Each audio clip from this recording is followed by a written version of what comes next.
Now watch as God opens up our understanding of the actual earth, the physical earth on which we live. So we've been told back here that Jesus is the light of the earth, the means whereby it even lives.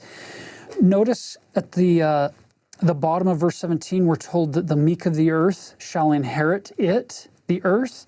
Look at verse 18. Therefore, it must needs be sanctified from all unrighteousness, that it may be prepared for the celestial glory.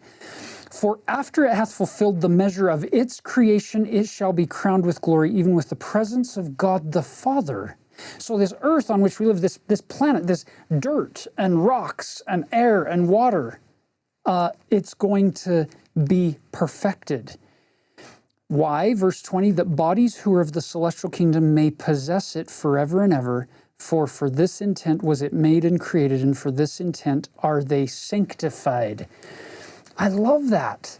The progression that God shows us, that the earth is going through the same process for a planet level of perspective as you and I are as children of God, that it is going to one day become purified, sanctified, made completely whole, and it will become the celestial kingdom for those who attain unto the celestial kingdom. And he's going to talk about that. Now watch this.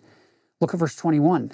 They who are not sanctified through the law which I have given unto you, even the law of Christ, must inherit another kingdom, even that of a terrestrial kingdom or that of a telestial kingdom.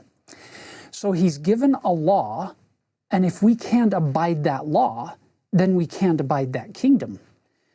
Look at verse 22. For he who is not able to abide the law of the celestial kingdom cannot abide a celestial glory.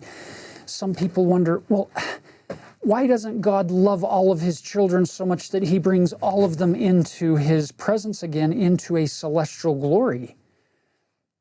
It would be an unjust and an unfair God to do that. So in verse 22 through 26, you get his description of filling the measure of our creation and God trying to do everything he can to help us abide the law without taking away our agency, so that we can become like him. And then you'll notice he shifts down in verse 30 to people who are quickened by a portion of the terrestrial glory, and then in 31, a portion of the telestial glory. And then verse 32, they who remain shall also be quickened. This is outer darkness, sons of perdition, people who have lived on this earth. They who remain shall also be quickened. They'll also be resurrected, brought back to life. Nevertheless, they shall return again to their own place to enjoy, notice the wording here, to enjoy that which they are willing to receive, because they were not willing to enjoy with that which they might have received. So everyone who's born on the earth is going to get resurrected, and you have the celestial, the terrestrial, and the telestial people, those kinds of laws that they were able to uphold.